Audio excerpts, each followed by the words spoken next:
अस्सलाम वालेकुम, मैं हूं एस्ट्रोलॉजर बिलाल शफी। आज मैं बताऊंगा 2022 मार्च का मंथ कैप्रिकॉर्न वालों के लिए कैसा रहेगा। सबसे पहले मैं आपको बताता चलूं, कैप्रिकॉर्न वाले बहुत ज़्यादा डबल माइंडेड भी नहीं, ट्रिपल माइंडेड चल रहे होंगे।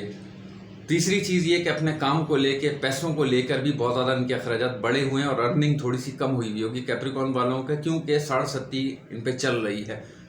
हेल्थ का बहुत ज़्यादा ख्याल रखें, वालदा की हेल्थ का बहुत ज़्यादा ख्याल रखें, लोअर लेग्स का भी बहुत ज़्यादा ख्याल रखें। पेन हो सकता है, ये छोटी मोटी को चोट लग सकती है, मगर इससे अच्छी न्यूज़ मैं आपको बताऊं, आपका जो योग कारक प्लैनेट है वीनस जो है वो सैटर्न के साथ ज्वाइन हुआ है। तो आपके मार्च की 7 तारीख के बाद से यही सारी चीज़ें आपकी बेहतरी की तरफ जा रही हैं। आपके हो सकता है कोई बड़े काम हो जाएं, या हो सकता है आपकी अटकी हुई रकम वो मिल जाए, या हो सकता है शादी के मामलात, या हो सकता है लव रोमांस के मामलात, या हो सकता है आपके जो बड़े जो किसी के साथ मीटिंग है। तो ये सारी चीज़ें आपकी बेहतरी की तरफ आ रही हैं। तो 7 मार्च के बाद से अपने आप को आप रनिंग फेस में ले आइएगा इंशाल्लाह ताला।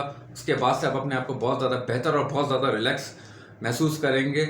और नेक्स्ट वीडियो में आपके साथ मैं फिर ज्वाइन होऊंगा। अपना ख्याल रखिएगा। अल्लाह हाफिज़।